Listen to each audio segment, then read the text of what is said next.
Hello everyone, and welcome to my Five Nights at Freddy's review.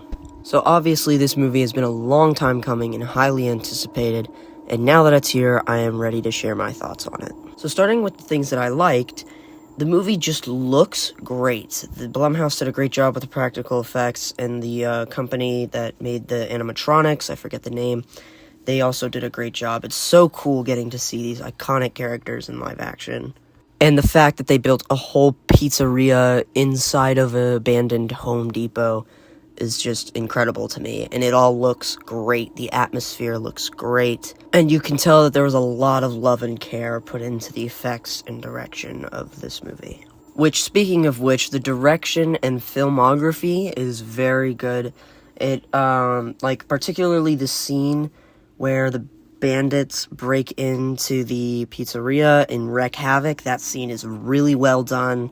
The ending with all the scenes with Matthew Lillard really are also really well done. They're very suspenseful, very intense. Supported by Matthew Lillard's incredible acting in this movie. He's by far doing the best job out of anybody, and he does an incredible job conveying a deranged, methodical killer.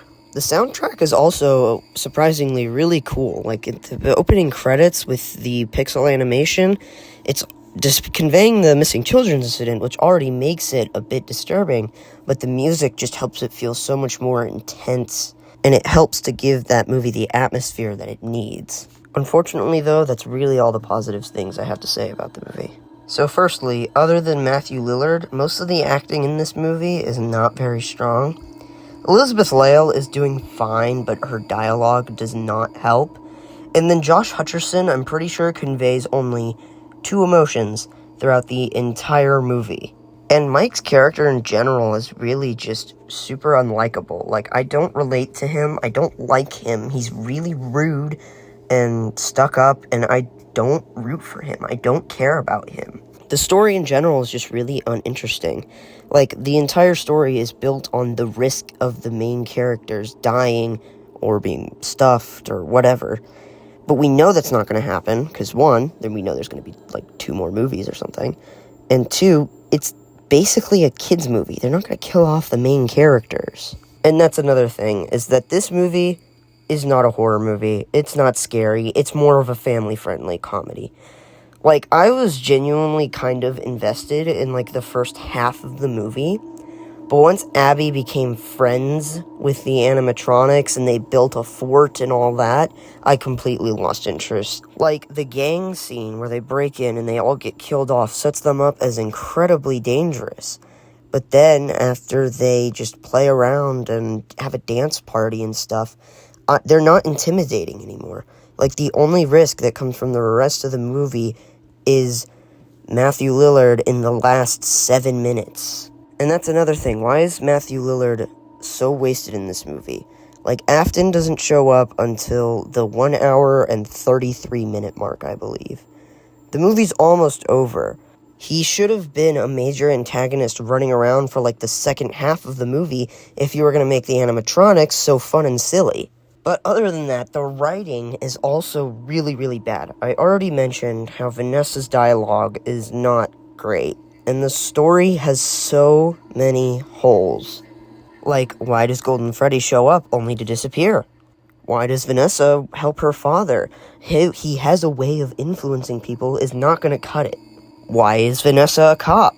Why is Afton a career counselor under the name of Steve Raglan when he's not on the run? His name isn't linked to anything. It was cool to see Afton say, "I always come back" at the end, but what does he mean? He's never come back before. If he does come back in the next movie, that would be his first time. Why do the animatronics kill the security guard in the beginning? We, as fans of the FNAF franchise, know that, but the general audience doesn't. As far as they know, they just wanted a friend. Why does no one care that Aunt Jane died in Mike's apartment? Why is he not suspected of the murder? Why does no one notice that she's gone and that the case is just out the window? Why are the ghost kids able to hurt Mike in his dream, which hurts him in real life? Why does Afton go on a killing spree? I hope it's not just because that's a really, really boring motivation. And those are just some of the biggest things. Really, that's just the one thing that really, really brings the movie down, is the writing. Well, and also the acting. That's two things. So I consider myself a fan of this franchise. I own all the games, I know all the lore, I've watched every Matt Pat game theory, but even then, I still found it hard to enjoy this movie. Even as a turn your brain off flick, like, it's not interesting to watch, and it has so many issues, which is why I'm ultimately going to give it a 4 out of 10. It's not the worst thing ever. I can see how some diehard fans will enjoy it. I just wish that I could have enjoyed it just as much. I hope you enjoyed this video. Thank you for watching. I will see you guys later. But, it's just a theory.